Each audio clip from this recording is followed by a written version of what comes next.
systems, and you have taken up the BPOs and HR consultancies and analyzed that particular system. Thank you very much. Take your seat. Thanks a lot. I now call upon Dr. Seema Singh Rathore and Dr. Purnima Sharma from IIS. Impact of consumers' purchasing behavior towards online shopping with special reference to consumers of Jaipur city. Now I introduce my topic. E-shopping is the way through which one can buy their products will. Main purpose of my research is to analyze the consumers' purchasing behavior towards online shopping to consumers of Jaipur city. Now, objectives of study: to understand the concept of online shopping, to find out whether respondents buy products through online, to study the types of products and frequency of purchase, to study the reason for purchasing online, and the last is to find out the popular mode of payment. Now, research methodology: the data was collected through primary as well as secondary source. Primary data was collected through questionnaire and secondary data was collected through magazines, journals and internet. Sample size is 50 respondent. Sample method is convenience sampling, and survey instrument is questionnaire. Now I hand over my colleague Dr. Purnima Sharma to continue this. Namaskar to one and all. Here I start with the analysis and interpretation part, which is based on some statements, that is respondents buy through online, source of information regarding online shopping, frequency of online shopping, types of products they usually purchased, and the mode of payment. On the basis of these analysis and interpretations, here is the conclusion in the findings part. Online shopping is very much popular in the today's business world. Online shoppers seek for clear information about the product and the services. Time saving, convenience, security and delivery on the time are all important factors for online shopping. The offers with punchlines, attractive offers may sometimes not attractive for the online shoppers. Majority of respondents with 44% interested to use online shopping sites to buy the products. Mostly respondents, that is 15%, prefer to buy the apparels through online. With the 21%, majority of respondents buy the products on monthly basis. Cash on delivery is the best mode they prefer for the payment of the services and the products they render. Most of the consumers who have experienced online shopping are very much satisfied.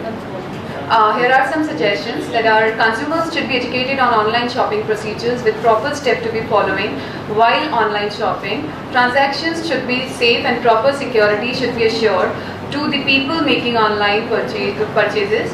Usage of internet includes the consumer's purchase of product as well as the consumer's intention to secure for products related information while experiencing the new technology. Banking should also promote more the debit card and the credit facilities for the online shopping. Thank you so much. Thank you very much for making your presentation. Students, we are in for online shopping. I call upon next presenters Ms. Shilpi Saxena and Dr. Rupam Kothari. Shilpi is the HR policies in e-commerce industry. HR policies in e-commerce industry being prepared by me along with my research supervisor Dr. Rupam Kothari. Since the topic is all about HR policies, so first of all I would like to introduce the importance or for what all reasons the HR policies are being required. Some of the importance are over there, but the most important which I consider is HR policies provide basis for consistent, fair and transparent treatment of staff. This is something which is most important and the baseline for this entire research paper. As there are two main factors in this particular research paper, one is the HR policies and another one is the e-commerce industry. So as we all know and we are talking about the online shopping sort of thing, so it is all about that particular thing, and more specifically it is the industry where trading and commerce is being done by making use of internet facility. This particular industry is the industry which has given birth to virtual or intangible markets, which in the most layman language we refer to as online shopping system. And the industry works by means of different type of models like B2C, C2C, G2C sort of thing, about which most of the public present here are aware of. So I'm not going into the detail of that particular thing. This paper is basically prepared in context with Indian environment. So this is a report, basically a valuation of Indian e-commerce industry being prepared in December 2014, and it specifically says that Indian e-commerce industry till December 2014 was having a value of near about approximately 81 crores, and it's being divided into two major segments. The very first one is online non-travel segment, and the another one is online travel segment. Among the online non-travel segment, specifically it includes e-tailing, financial services, matrimony and classified website, and other type of services. This slide represents the market share of major players in the e-commerce industry, specifically in India. And the first portion of the slide represents that among all the players which are there in the Indian e-commerce industry, Flipkart is the leader, which is occupying 44% of market share. Then it comes out to be Snapdeal, which is occupying 34% of the market share. Then there is another international player, that is Amazon, which is occupying 15% of the market share, and the rest of the players are contributing 9% of the market share.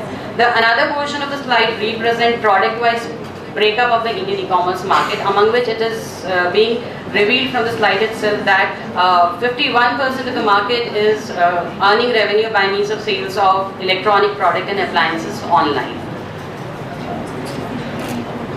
Since the major focus of this particular paper is on HR policy, so two things I have included in this particular paper.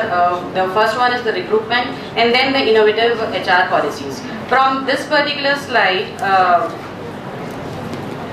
information regarding the employment opportunities in e-commerce sector is being revealed out.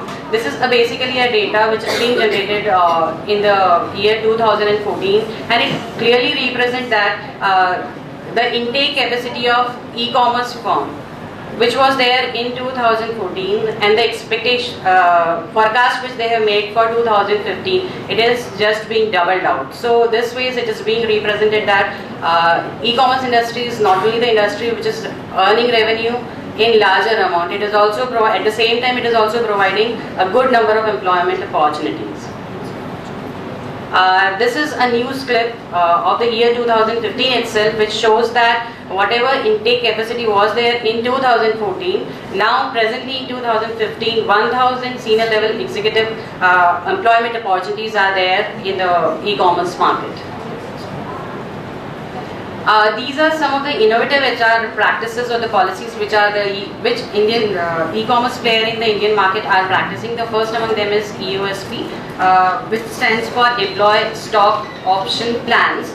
Basically, like other companies in e-commerce industries, also the companies are offering the stock of their own companies to the employees in order to retain them with the company itself for a longer duration. Secondly, they are also offering continuous 6-month unpaid leave for career break and for other commitment of the employees. Specifically, this is in practice by Flipkart. Thirdly, they also provide leaves to their employer for the celebration of birthdays and anniversaries other than their routine leaves. Thirdly, Flipkart also provides free guidance for from the professional expert to its employees regarding the matters related to their personal life, career development, work-life stress, and financial issues also. They do provide travel policy. Then the fish philosophy I would like to explain. This is a philosophy which is being introduced by Jabong, in which they just exchange bright color cards among the employees with a title that you have made the difference in working style, or you have provided a spirit of team, in order to just appreciate the employees. And the last one is, many of the e-commerce players are introducing a trimester appraisal system in spite of annual system, which is really gaining importance, because under this particular system, one of the employees is being appraised thrice in a year, and if the employee is really doing good, the employee gets the monetary and non-monetary reward on the basis of the appraisal system. So these are some of the innovative strategies and the final outcome of this particular paper. So with this, I would like to thank you very much, Shilpi, for highlighting the important HR policies which are being adopted by these e-commerce industry. Is Ms. Vandana Sachdeva present here from IST University? Thank you for not being present. Ms. Quincy Thomas. US especially, and there are certain concepts that I've analyzed on that basis. First, CSR is not charity or donation or just the activity, like for example, if you hold an eye donation, eye checkup camp or dental camp for your employees, that's not part of CSR. It has to be it should have a long-lasting effect, long-term, and it should bring a grassroots change in the entire society that you belong to or you are functioning in. If you talk about the concept promoted by US, they started promoting the concept in 1950 onward, when they actually started facing problem with pollution and population and the rest of the chemicals and all of that. But when you talk about the Indian literature, you'll find that Mahatma Gandhi has already advocated the trusteeship theory way back in 1939. So these were some of the principles which are baseline principles for corporate social responsibility. The paper analyzes the founding ideas for this powerful tool for grassroots, societal and community development in India, and explores how the Indian corporation is making the use of this concept to overhaul their branding strategies with respect to their consumers and with respect to their present employees and prospective employees. So this is what the entire study is about. Thank you, sir. Thank you very much for highlighting the importance of corporate social responsibility. In fact, the Companies Act 2013 has made certain amendments with regard to the spendings, allowable spendings for corporate social responsibilities. Earlier, business organizations were informing in their annual reports spendings of under the heading of corporate social responsibilities, which now will not find place in those annual reports, because it has to be in those specified areas which are there as per the Companies Act, amended Companies Act. Thank you very much, anyway, Quincy, for highlighting all this. Ms. Deepika Singh.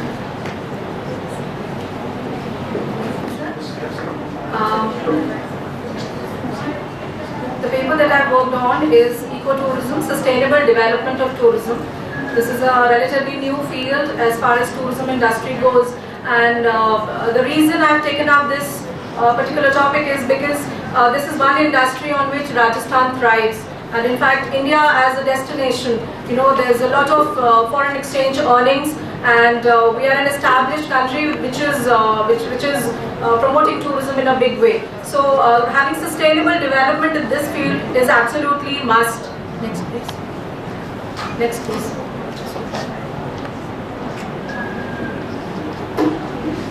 You can skip that, please. I'll skip the definitions. I would like to focus on UNWTO. What UNWTO says, it says that tourism that takes full account of its current and future economic, social and environmental. The reason I am taking up this definition is because it doesn't focus only on economic benefits and the pros and cons of it. It focuses on the social, cultural as well as environmental impacts, which is actually the key to sustainable development. And this particular industry, it has a lot of positives and negatives from all these avenues. Next, please. The STD approach, or the Sustainable Tourism Development approach, says that tourism is developed and maintained in an area wherein you have to be bothered about the community, the environment, and also the economics. Because when we talk about tourism, it is one of the foreign exchange earning industries, wherein a country is benefiting in the terms of foreign exchange. So you cannot do without it. But while you are promoting tourism, how do you maintain the community participation? Wherein the concept of CBT comes in, community-based tourism, wherein you promote tourism at a particular place, you get the economic gains, but side by side you're also protecting the community, the local community, by way of creating jobs for them, because tourism industry as such is an employment generating industry. It creates a lot of employment besides getting foreign exchange. So the community is taken care of over here, and the environment. Environment is equally important when we talk about sustainable development. And tourism, let me tell you guys that it spoils the environment maximum. When you have a lot of tourists coming in to a particular place, they play around with the environmental aspects, and there's a lot of pollution and other things that come along with earning a lot of money out of it. Next please.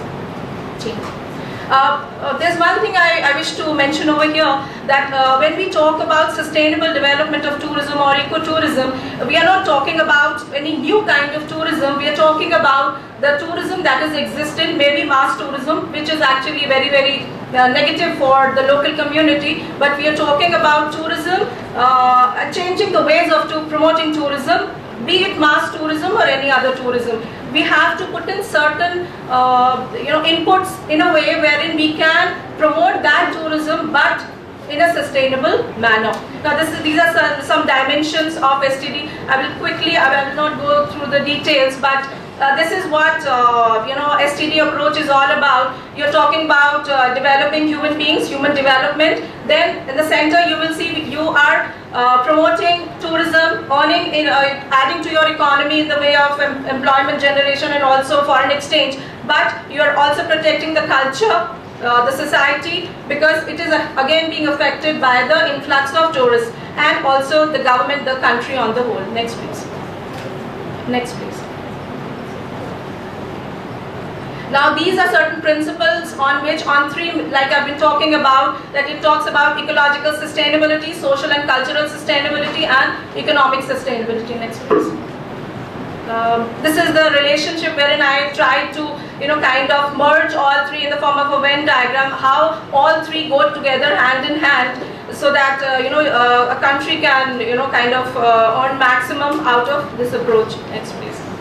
Now these are certain negatives that one needs to know before one goes into sustainable development, or we talk about sustainable development. Here these are some negative impacts. When we are promoting tourism at a particular place, the land use changes, the congestion and air pollution and deterioration and disturbance of the natural ecology. Because when tourists come into a particular place, they are doing a lot of activities which go very negative against that destination. So while you are promoting that destination, you are also spoiling the environment of that particular place. Next please. Next please. Now socio-cultural, as I said, when your tourists come into a particular country, they are damaging the family structures, the local customs, because there is commodification of the local handicraft, local culture, wherein we try to show off what we have, but in the process somewhere we are commodifying our own culture and our the treasure that we have in the form of cultural heritage. And then there's displacement of local people to make way for airports, resorts, and so many other things, wherein the local community gets pushed towards the background. That's it. Last slide.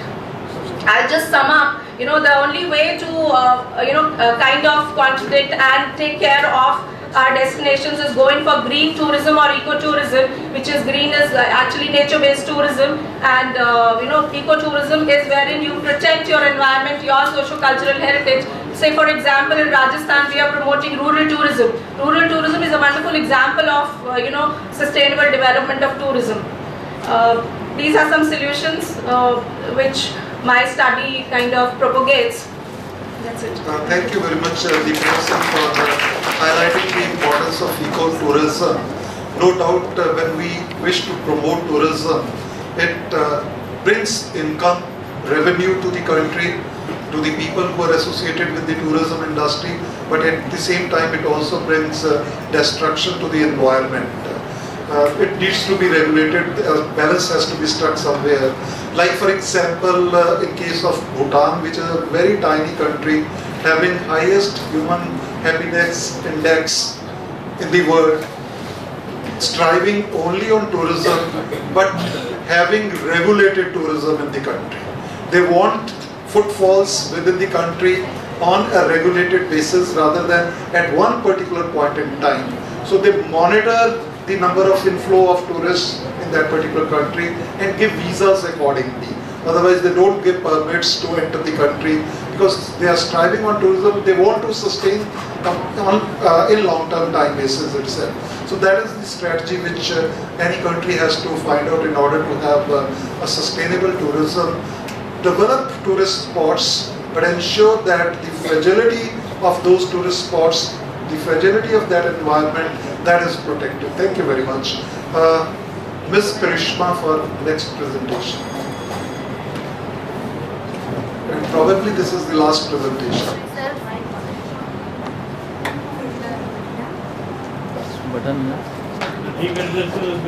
A very good afternoon to one and all present here. Me myself Karishma Sharma, and I am here to present my topic is leadership and sustainable development.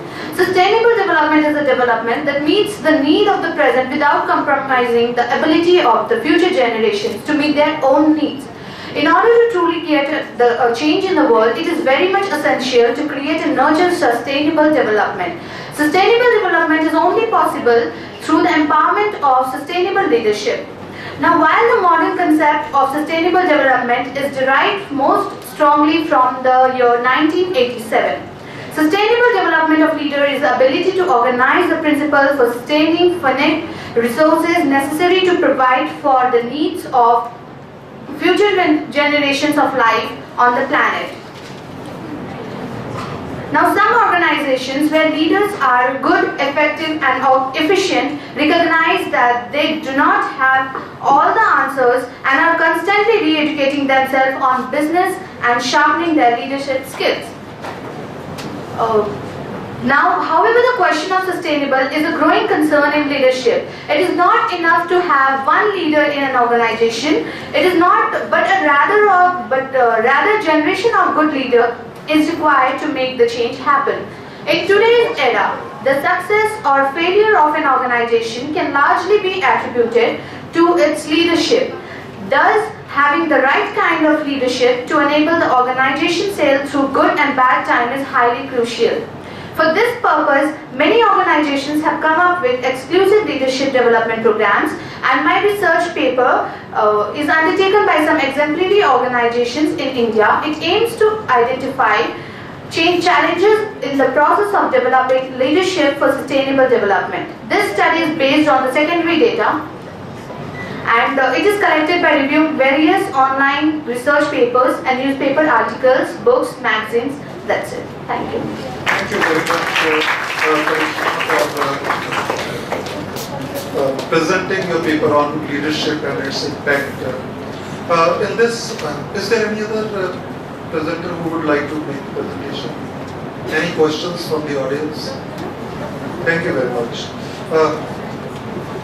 We had 10 presentations from the paper presenters in this particular session.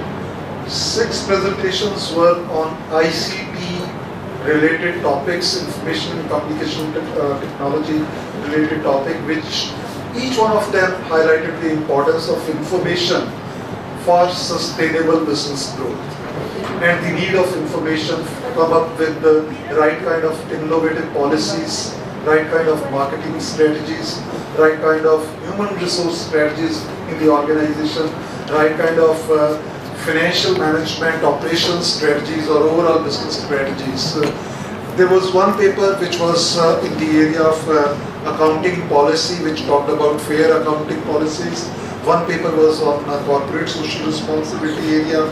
One last paper was on leadership. And there were 2 papers on tourism related, one on ecotourism and other was eco-labeling, particularly to the hotel and tourism industry. Each one of the presenters, I think they have done a wonderful job in making their presentation. Some of the presentations were very forceful. I have doubts about some of the empirical papers which were presented, particularly with regard to the term which they have used for sampling, random. Whether it is stratified random sample or random sample. Most of the times the term random sample is misunderstood now. When actually the author or researcher is using convenience sampling, is referring that to random sampling. Random sample is that sample where each element of the universe has equal chance of being selected.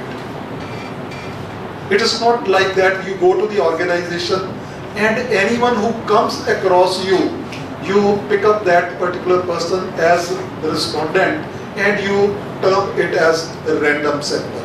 So that is the tragedy with most of the researchers, that they tend to misuse this particular terminology. And same has in fact happened here also in the presentations which have used this particular terminology. One used random sample, another used stratified random sample. So, but we are in the process of learning. Learning is a continuous process, and so long we keep our minds open and ears open, and we keep on listening and responding to whatever knowledge which we gain, it should always be welcome. And if we close our eyes and ears to these kind of responses, in that case there is no growth, there is no learning growth in any individual or any organization. But majority of the respondents, they had made good attempt and made wonderful presentations. I congratulate each one of them for making good presentations. My thanks are due to my co-chair, Dr. Sanket Vij, who highlighted the important areas related to the ICT sector and how ICT can bring sustainable growth strategies in the business organization. And I'm also thankful to the session coordinator who has very ably helped me in coordinating this particular session. My thanks are also due to the organizer, but particularly जब महेश शर्मा जी सामने बैठ जाते हैं तो सब कुछ बढ़िया ही हो जाता है. And a wonderful audience among the students who शायद इनके डर से या अपनी मर्जी से बड़ी शांति से बैठे. Congratulations to the student for being here presented for about 2 hours in this particular session and being a patient listener. I think there must have been some value addition to each one of us. There certainly was value addition to me. I'm thankful to the organizers for giving me a wonderful opportunity. Thanks once again. We express our deep gratitude to the Chair, Faculty of Commerce and Management, the IIS University, Jaipur, on the 16th and 17th October 2015. I request Professor Ravindra Vinayak, Professor M.K. Sharma, Professor Venkatesh Pallu, Dr. Ankita Jain, and Dr. Seema Singh Rathore to please take their seats on the dais. Thank you. May I now request Dr. Ankita Jain, convener of the conference, to present a report on the 2-day conference.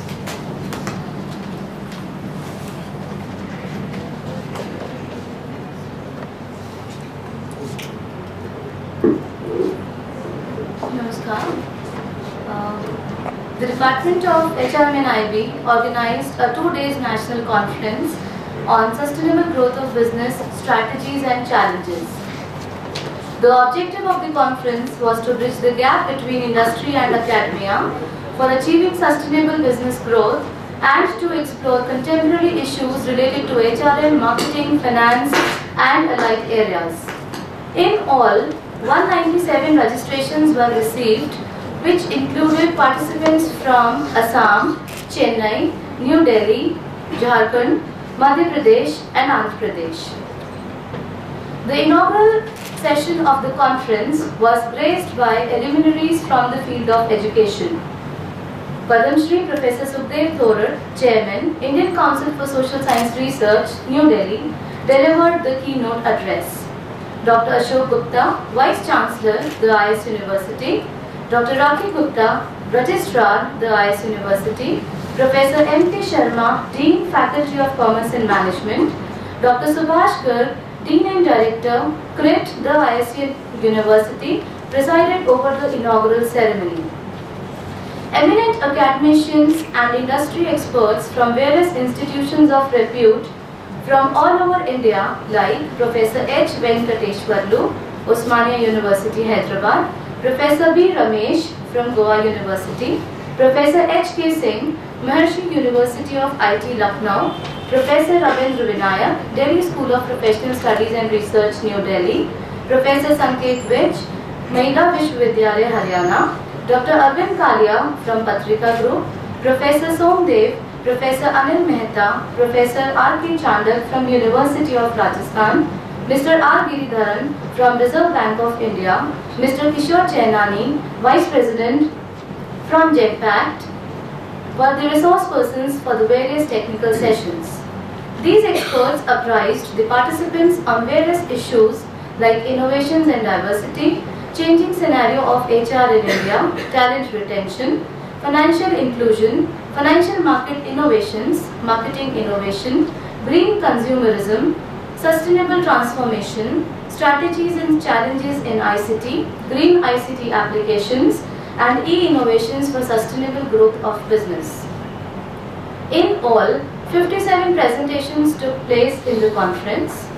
As the convener of the conference, I extend my heartfelt gratitude to all the dignitaries, chairpersons, speakers, participants, and colleagues for their support, dedication, and active participation in making this conference a success. Thank you. Thank you, ma'am. Now may I request Dr. Payal Upadhyay to share her experience of the conference.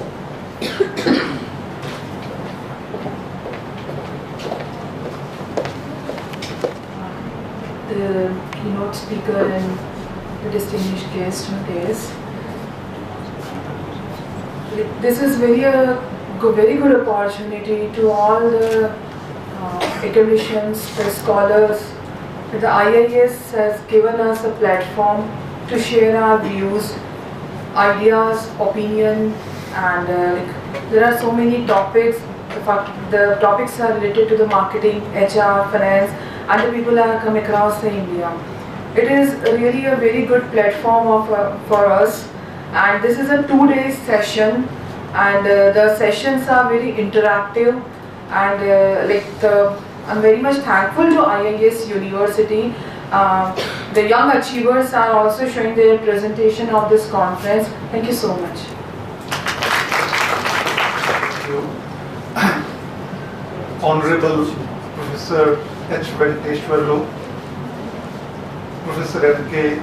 Sharma, Dr. Ankita, Dr. Seema Rathore, Professor Subhash Garg, Professor Sanket Vij, faculty members, research scholars, and my dear students. I once again thank the organizers for having given me an opportunity to be here on this academic venture which the IIS University has undertaken. The national seminar organized on the theme of sustainable growth of business strategies and challenges over a period of 2 days has witnessed great luminaries from the field of academics and professional managers deliberating on various issues which confront the changing environment of business and the issue of sustainable growth, the strategies to cope up the challenges of the changing business environment, and the challenges which confront the mankind. The issue before us is that in the mad race of growth, we have been over-exploiting the environment, and with the result, a lot of damage is being caused on the environment and the ecology. There is a great need to save the Mother Earth and utilize the precious resources in such a way that we leave these resources for our future generations also. And for utilizing these kind of strategies to ensure that there is sustainable development, not only development, sustainable development of the economy and the contributions which the world of business can make in order to ensure sustainable development, we have to see that the technologies which we are using, they are giving us the right direction for the purpose of attaining the objectives. In this mad race of growth and the changes which have been driven by the information technology, the changes which have been driven by the use of information technology, has left a lot of indelible mark on the resources, on the ecology, on the environment. Every business, if they have to stay in the marketplace, it has to be not only consumer-centric, it has to be societal-centric. It has to be alive to the requirements of the society and the needs of the society, not only to serve the interest of the consumers, but in order to ensure that we have holistic development and take all the sections of the society along with. And for that particular purpose, the paper presenters over these 2 days have presented their views that how in the marketing environment, possibly the issues of green marketing, ecological accounting, environmental accounting, all these issues, they can contribute towards the sustainable growth of the business. The IIS University has been providing greater academic environment to deliberate on such important issues which are of national importance and importance for the safety and proper growth of the mankind on this world, on the Mother Earth. The issues which have been deliberated, they were of greater importance, and some of the strategies which can be followed by the business organization in the competitive environment in order to stay in business and to stay the leader, whether it is by way of innovations in the products and services, by way of innovations in order to maintain low cost of the products and services and high quality, by way of exploring new segments, new markets. A lot of contributions can be made in that particular direction. The discussions, I was part of some of the, only one particular session here, and saw that the presentations were of average or above average quality, and the paper presenters, they have done a lot of work. In fact, every platform is a learning experience for us, where the environment is healthy for healthy discussion and deliberation, where we keep our mind and eyes open to the process of learning and gaining knowledge. In that case, the mind would always remain activated in order to ensure that we contribute towards the stream of knowledge in a particular direction. And these platforms which are being provided by the IIS University through GRIT and other platforms, they are doing wonders in that particular direction. In fact, any seminar, any conference which has been organized or workshop which has been organized by the Faculty of Commerce and Management of IIS during the last 5 years of the institution being a university, and prior to that the institution being an affiliate, even an autonomous college or an affiliate college, I have been a part of many academic ventures which have been undertaken by this particular institutions. And it is very heartening to know that in every academic venture which has been organized by this institution, right from planning to execution, all the steps which are undertaken, the involvement of the people and the processes, that is excellent. That ensures the sustainable growth of an institution, that you develop such kind of processes, you develop such kind of systems, and you involve the human beings who have developed these systems and these processes, and give humane touch to these processes and the systems, that ensures the growth and the sustainability of an institution. If we replicate these kind of things in any business organization or in corporate, I'm sure the growth of the business, sustainable growth of the business and the corporates, that can be attained. But in this mad race of taking over everything, we have been losing the humane touch which has to be there. Technology-driven businesses are always looking for the markets, are always looking for the processes and the systems by way of which we can improve the efficiency of the organization and the satisfaction of the human beings that has been relegated to the second or the third preference. That is the need of the art. The involvement of the human beings is very important. That human touch is required in every system. Unless and until and unless there is this human touch in the systems and the processes which are developed, we cannot ensure sustainable development of any institution or any business organization.